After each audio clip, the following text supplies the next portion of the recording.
watch YouTube. Martha. There's going to be a lot of Martha in this one. Oh, I'm keeping that in as part of the intro. Hey. Martha. Why did you say Martha? Martha. Ooh, that's more of a Bane Martha. Hey, welcome to Hear Us Out. Today, we are going to be talking about Batman, but not in the way you think. Batman. And that's not the way you thought. We're actually going to do something that nobody's ever thought of doing before on the internet ever. And actually, I genuinely don't think anybody's done it like this. We're going to do our own, on-the-spot rating of the Batman film, starting with the Tim Burton film, moving all the way to Batfleck. Yeah, Batfleck. Yeah. Yeah, let's call it the Batman versus Superman Batfleck movie. Yeah. And we are not covering animated films. We're only doing cinema-released feature films, and we're not covering like his appearance in Suicide Squad or the Adam Justice West movies. No, we're starting in 1989. Yeah, and finishing in when was 2016? That was Batman v Superman. Wow, Yeah. It feels like longer ago. Well, it's because it was. Okay, you kind of got me that it's longer ago than I thought. I would like this to be constructive. We're probably going to disagree. I hope you enjoy that. We could be friends by the end of this. We might be friends by the end of this. It depends where Batman and Robin show up in the list. I think we'll still be friends. Good. Not going to be a good idea. Yeah, no, I think the best and easiest, we've got, just off camera, we've got the list written down here, and I think we're going to start worst to best and see where we run out of steam on agreement. Okay, so worst to best. So we're going to talk about... So let's pick. What do you think out of those? There's 8 films. What film are you nominating for worst? Batman and Robin. Great, we're off to a flying start. I completely agree. And you know what? Weirdly, everybody says it's the nipples on the Batsuit. Didn't bother me.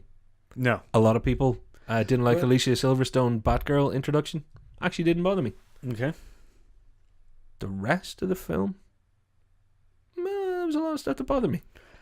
What like about it being bad. Yeah, well, what about the Bat credit card? Well, I wouldn't leave home without it. So full of lines like that. This is going to be we real could difficult to get through if you're going to be good with those lines. Let's just, because I don't want to leave Batman and Robin without the one thing that I know you want to say about it, and then we're going to move, because we're going to have to go through these relatively quickly. Okay. We will, because we want to kind of do this in a 10-minute kind of format. So my reasoning for Batman and Robin being the worst Batman film is because they ruined Mr. Freeze. Arnie, I'm sorry, but you did a shit job, and also the writers did a shit job. Yeah. Mr. Freeze is one of the best Batman villains in the entire thing, because he's not fully a villain. He is a tragic Shakespearean-esque character to me, because he's trying to help his wife cure her disease, and they messed it up, and he's doing it. They completely screwed that whole thing. He's up. the anti-hero, anti-villain. Yeah, and they messed that up. And also Thurman, not my Ivy. No, whatever way you want to say that. Her. Oh, this is just going to become a Batman and Robin. Show. Okay. But we are, you know what? We're going to do a Batman and Robin takedown piece. 5 minutes of just the two of us giving it crap. Oh, it's going to be like just monkeys throwing shit at a wall. It's going to be awful for the Batman and Robin film. Yeah, and you know what? I just want to say this, Clooney, still love you. You're fine. You've done so many great things, but Jesus, even you know that was terrible. I always apologize, Batman and Robin. Okay. Just one. That's 8. Bane. Oh. Bane was shit. There you go. I'm glad he got that in, because otherwise we would have to come back. So that's 8th. That's 8th on the list. Cool. Bottom of the totem pole. That is holding 7th? up the bottom. All right. I think it's. You know what? Again, I hate to say it.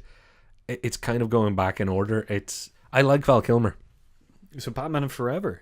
Batman Forever. I think maybe Batman Forever. Okay. What are you nominating? Because you could sway me here. I haven't. I would probably say,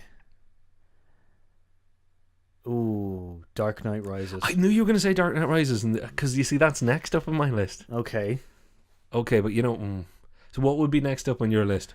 Probably Forever. All right, probably be a switch. Yeah. So you know what? Will we just call that a push? And they're both, because if you said to me, the reason why are you putting the Batman Forever over Batman Dark Knight Rises? As in making it worse? Yeah. Why am I putting it below it? 2 words. Catwoman.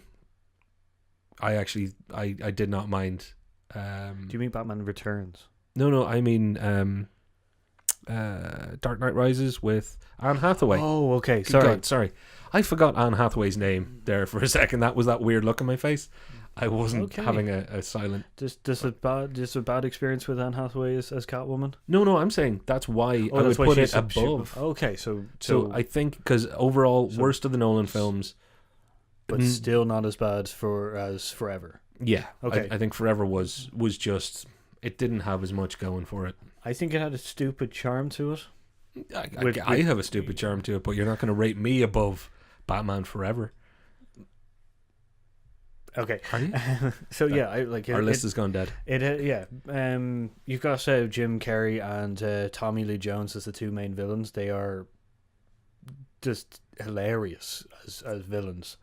So I do reckon I think it has. I'm sticking with it actually. Yeah, because they ruined the Riddler in a lot of ways, and Tommy Lee Jones overplayed the hell out of Two-Face. Yeah, I think they're just funny. You're digging your own hole, actually. I think they're just funny. Oh really? Okay. Like well, you know what? Well, let's not fall out over that because we can fall out in a minute instead. Because The Dark Knight Rises is the only reason I like Bane, and Bane's one of my most favorite characters. And I feel though Tom Holland, you fight like a much younger man.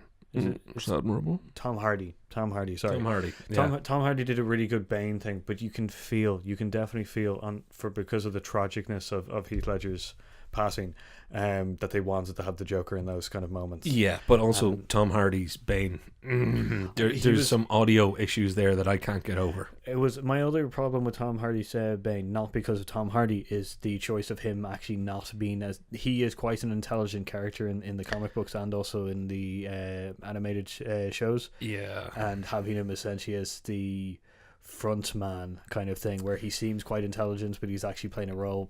I didn't enjoy the cutting of the legs out from under him and having Marion Cotillard or whatever the character's name that she played was be the ultimate villain.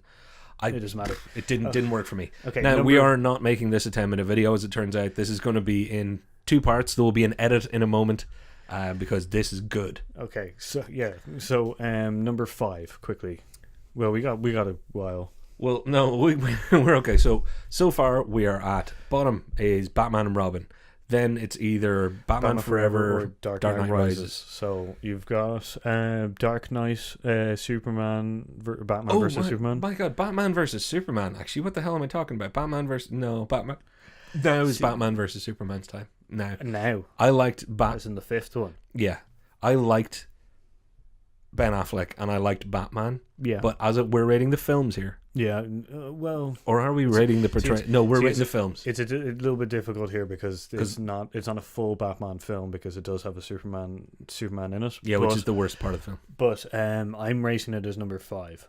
I'm going with you on that too. Yeah, and I think we can have a different discussion about who's a better Batman, what's the better portrayal of Batman, etc. But just let's keep this to better over the Batman films. Yeah. So.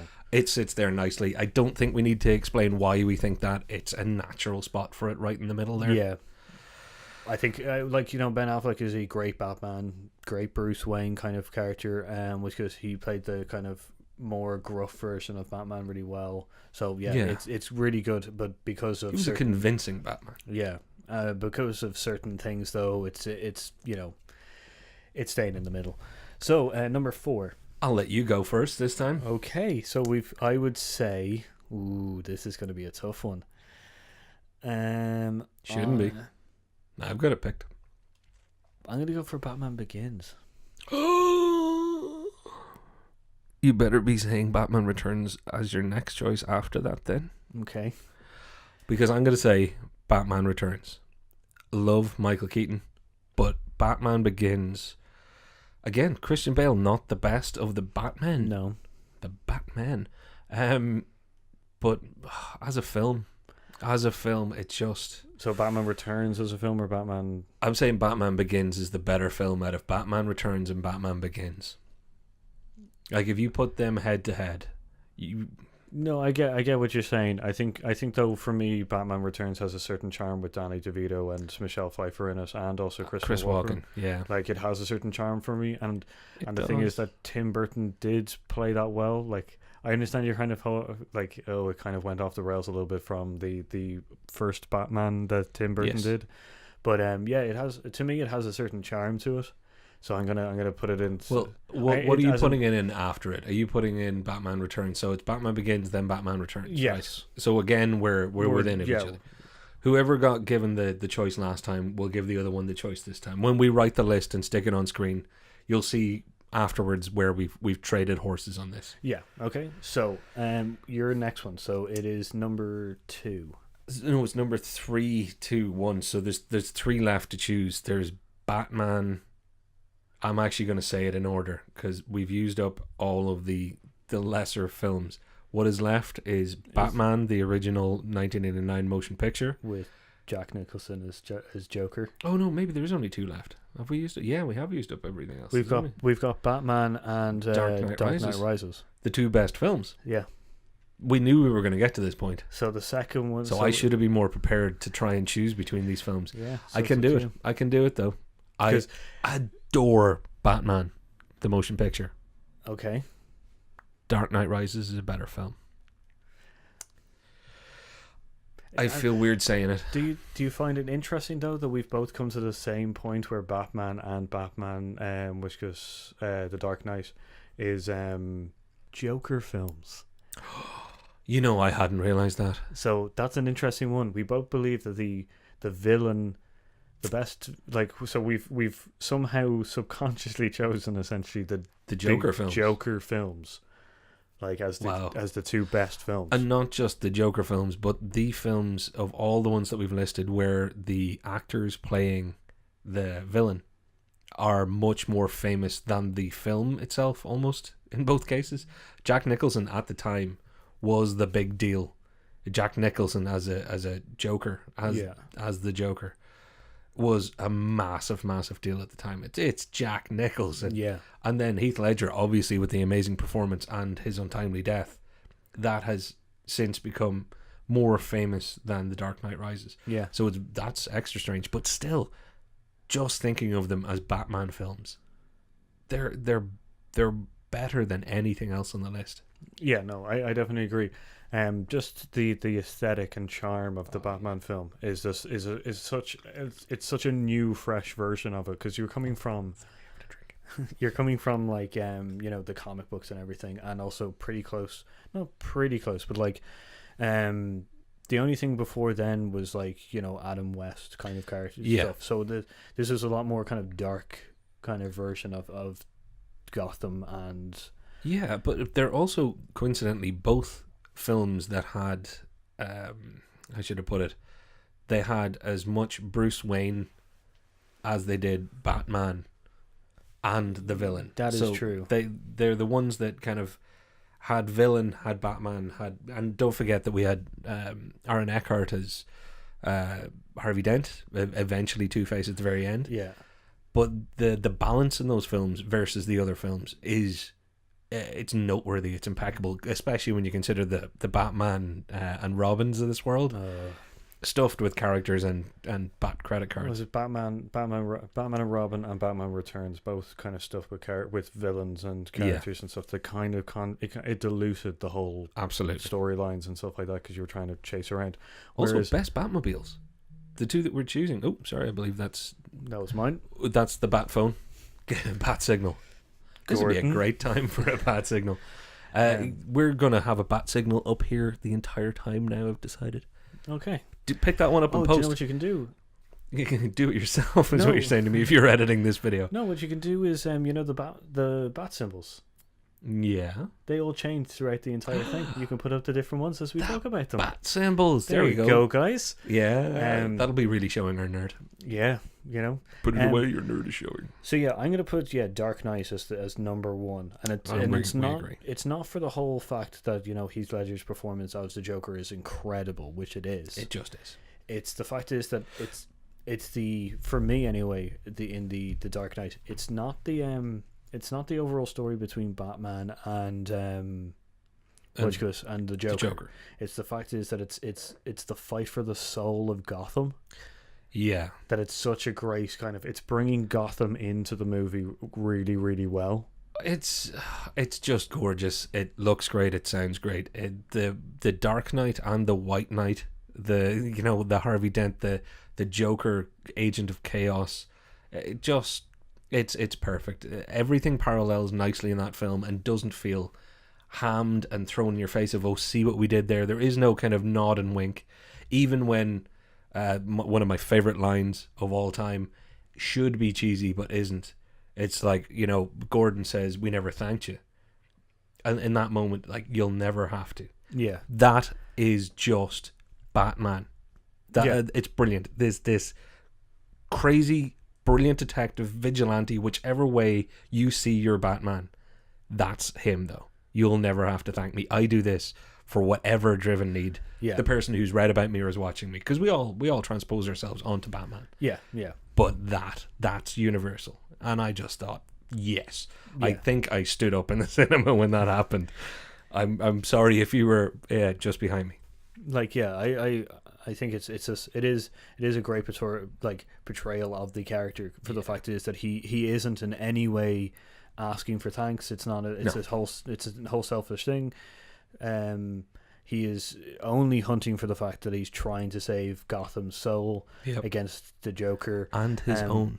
And the fact is that he was so kind of like, all I want to do is actually be able to, throughout that film, is give up. Yeah. As in, I want to stop Batman. Maybe Harvey Dent is the man to take the mantle and make this a better place. And then to have it torn down and to have the falsehood of she was going to be with me. Yeah. Oh, it's fantastic. Yeah, it's absolutely beautiful. And that's the thing. We're not giving any airtime to the second on the list that it has just beaten.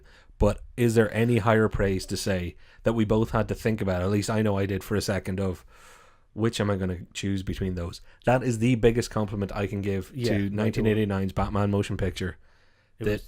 I had to stop and think, oh, is it better than Dark Knight? No, it's not. It's not. I'm sorry.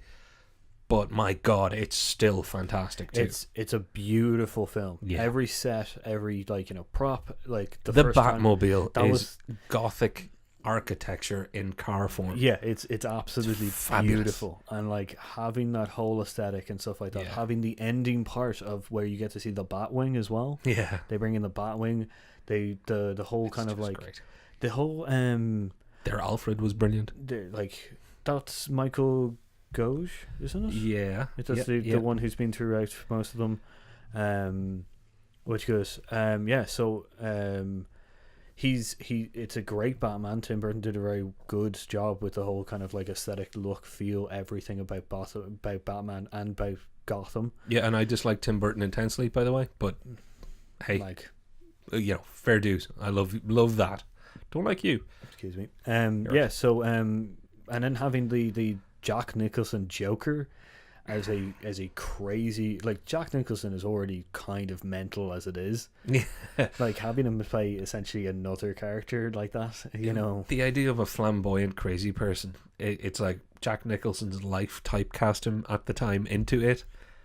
But fair play to him, he took it on and did it well. Yeah, like having he said a line in the film that to this day I'm not sure if I really know what he is like. I have a mind to make a moogie. Or something like that. Like, watch the film. There is a moment where nobody really knows what he says. I don't think we'll do an internet dive after this, and I will put the clip in here. I'm of a mind to make some mookie. If you can work out what he says, comment down below. You might win a bloody prize if you get it spot on. I will send you something of my own because I've wanted to know for a long time. That has a great line actually that I also remember. Have you ever danced with the devil in the pale moonlight? That is a great line for Joker to say. You ever dance with the devil in the pale moonlight? Like it is a great line for Joker to say, because he does essentially play the devil on Gotham's shoulder, and he's waving a gun when he describes why he says it. I just like the way it sounded. Yeah. Oh, it's such a great the pinnacle moment in the film as well. The parade with the gas fill. And we're back. Battery failure. We were in the middle of just saying how much we love Batman and Dark Knight. Yeah. And I think I had already covered this, but it is no, there's no bigger compliment you can pay to Batman the motion picture than saying, I almost chose you above Dark Knight, because Dark Knight's one of the all-time great films in every way, as we've discussed. Yeah, no, it really is. We haven't covered one thing that I want to get in before at the end, and I really do want to get this in, and it's been on my mind. Michael Keaton. Yeah. Fabulous. Brilliant in every way. And maybe, I don't know if he knew that he was doing it, but he did things with the Bruce Wayne character that made the film so much better. His embracing of the idea that he could be conflicted and call himself out as nuts. Yeah. He has a rage-filled moment where he's trying to intimidate the goons who show up, and he's in Vicky Vale's apartment and he smashes everything on the top of the mantelpiece. Pulls up a poker and says, "You want to get nuts? Let's get nuts." Yeah, he really does. And it's like, wow, only Michael Keaton would bring that kind of reading to it. Yeah. Nobody's done anything like that since as Batman. There have been good Batmans, but he was quintessentially that best crossover between Bruce Wayne and Batman for me. Yeah, like I always say that, it's not the fact that you can play a good Batman or a good Bruce Wayne. It's the fact is that you have to be able to play both. Yeah. Like, that's the most important thing, is the fact is that you can't play Bruce Wayne, who is essentially a playboy but very intelligent, has to be careful in kind of what he says and everything, and then also be able to play essentially the intelligent, confident, intelligent, I already said that, intelligent, confident, and intelligent, but the damaged child, you have to be able to play the damaged child too. So that's the thing, is when he's Batman, the kind of rawness of essentially what happened with his family and everything like that is there. Yeah. But when he's Bruce Wayne, it is nowhere, because you have to remember the fact is that Bruce Wayne is slightly an act. Yeah, they're both slightly an act at different times, and I think that's for me. And again, like I say, people transpose their own thing onto it. I think one of the great things is he doesn't know where one ends and the other begins sometimes, because they're both an act. Yeah, very much. There is no real Bruce Wayne. There is no real Batman. There's the thing that he's trying to be or become, and that's why he wants to stop being both.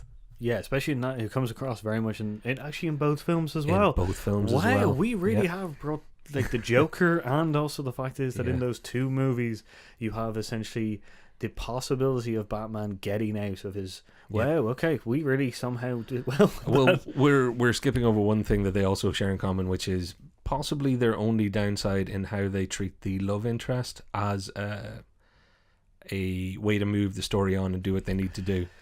I'm not saying it's terrible, but it's probably the only weakness. If I was to start poking at both films together, I'd be like, a damsel in distress kind of thing. A little bit too much. Yeah, I get that. Yeah, a little bit. But again, I'm kind of going to give it a pass. I usually wouldn't, but I'm going to give them a pass on this for both films, because there's a lot going on there that you're going to have some things that you use as a mechanism sometimes. I don't know if I will. Oh, might. I've just ruined two fantastic films for Paul. Thank you and good night. Show over. I think I actually might switch my ideas then. Batman and Robin's better. It's going right to the top. Yeah, that's really burned my bridge. You hear that, Joel Schumacher? We love you again. No, I think with the fact is that I'm gonna hold Dark Knight up to a better standard in the fact that it is a newer film, and it should have known better. It shouldn't have made the problem with that is that the character in the first one, the love interest, what is her name? Vicky Vale, who was Kim Basinger or Basinger. In the first Bale movie, she was a stronger character. The Katie Holmes version, Katie Holmes' portrayal of what the hell is that character's name? Isn't it Vicky? I thought it was. It wasn't Vicky Vale again, no, because Vicky Vale was the news reporter. This time it's the lawyer, yeah. Yeah. But so I think Metal Bank. In Batman Begins, they played a female character who was very strong and very not really a damsel in distress kind of thing. No, and was willing to judge the main character very fairly, openly in the script and on the screen. Being disappointed in Bruce Wayne. So I understandably. Whereas in Batman, you can get why they're doing essentially the damsel in distress. I get why they did everything, but it is to move. She is unfortunately a story mechanism. She is, and Maggie Gyllenhaal is better than that. No, I'm not saying that the actor. No, yeah, but I'm saying that I'm going to give Batman a little bit more leniency because of the fact that it was the first one, the first dark, serious. It was also the late 80s, so the world was different. So I'm going to choose maybe Batman over Batman Dark Knight. I'm the one that brought this upon us. Still on the fence.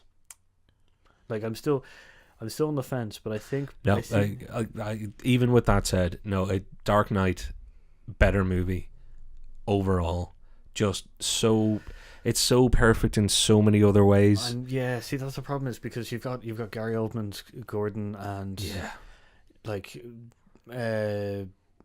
everything. Toothface. Aaron Eckhart. It was. But the way it was written, the way it was paced, the way it was shot, the way it was done. Heath Ledger is actually, you know what? If you're ever in doubt, if you're at home and you're alone at night and you're thinking which is the better film, and you can't work out why, just say the words Heath Ledger Joker. I think I'm gonna go back to The Dark Knight. Just not even just because you just said Heath Ledger. It's still, the fact is that movie is not entirely about the conflict between the Joker and Batman. It's the fact is that it is the conflict of Gotham's soul, and Gotham is a surrogate for humanity in that point too. So it's a fight for all our souls, because it's a beautiful moment. I know it's really weird to say, it's a beautiful moment in the ferries.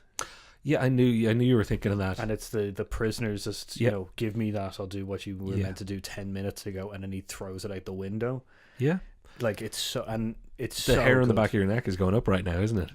It's really, really good. It's such a good moment in that, and the fact that seen as the bad people essentially in the ferry, being the ones who are the first to do the decision of throwing it out the window, and accepting their fate of going, well, we've already kind of done all the terrible things, and then having normal people essentially debating it longer.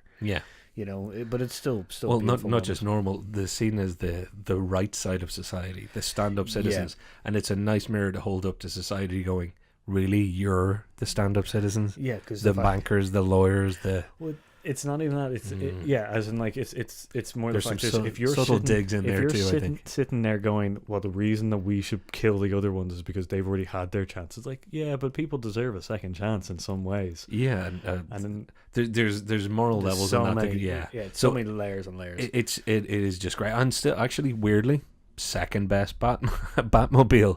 Now don't get me wrong, Tumbler. I think it's very, very hard to do a Batmobile after the original, the Futura or whatever Lincoln made for the concept car they used back in Adam West's day. But then you basically take, as I said earlier, they took the Chrysler building, which is Art Deco, Gothic architect or Art Deco perfection, and turned it into the perfect Art Deco car. In Batman. So you're never really going to beat that for me. But when the Tumbler showed up, I was like, you know what? You can't do it again. So if you're going to do something different, this is actually not bad. I do have a problem with the Bat Pod, the motorcycle thing, because it comes back again in the second one, and I'm just like, it doesn't make a whole lot of sense. But having the Batwing come back. Also, with the jumping thing, we use these to jump over rivers. Get out. You shouldn't have said that. It's a bridging vehicle. Feck off. I do like the fact that someone went, do you know what we should do? Jet engine on a tank. And then went, well, what would you use that for? And they go, let's jump over gaps and build bridges. And it's how else would you cross ground? It's like, well, we have tanks that essentially drive into the ditch. But what happens if it's a really deep gap? So we have tanks with cranes. Let's mothball this. Things that can fly. We've always got things that can actually fly. Anyway, I forgive that. This is going to come up over and over again, folks. You're going to find that because I'm car nuts, I do tend to look at every film that has a vehicle in it in a very different way. Unhealthily, some would say. The Batman movie reminds me of the Batman movie car. Batmobile, reminds me of League of Extraordinary Gentlemen. Do you remember that car? Yeah, I do. Was a nice car. I do. Actually, We're gonna do a whole separate car cast. We really are. It's gonna be completely the vehicles of either superheroes or just interesting vehicles. Vehicles in movies. Yeah. Oh, for sure. But for right now, we're gonna leave you with our selection, and we hope you enjoyed. I know that most of you or some of you disagreed at some point. Everybody out there's got their own feeling. We've disagreed half the time, which we do anyway, so not surprising. I want to hear from you. We want to hear from you. Yeah. Can we? You've heard us out. We're ready to hear you out. So which list, if you have any that you prefer, Yeah. or show us your list of the ranking of those 8 movies. And if you put Batman and Robin at the top, take a good look at yourself. Just consider that other people have to share the train with you. You're either trolling or you're not a person. Yeah, and if you're trolling, go ahead and well do done. it. Good on you. All right, that's it for this week. We'll be back with another crazy topic very soon.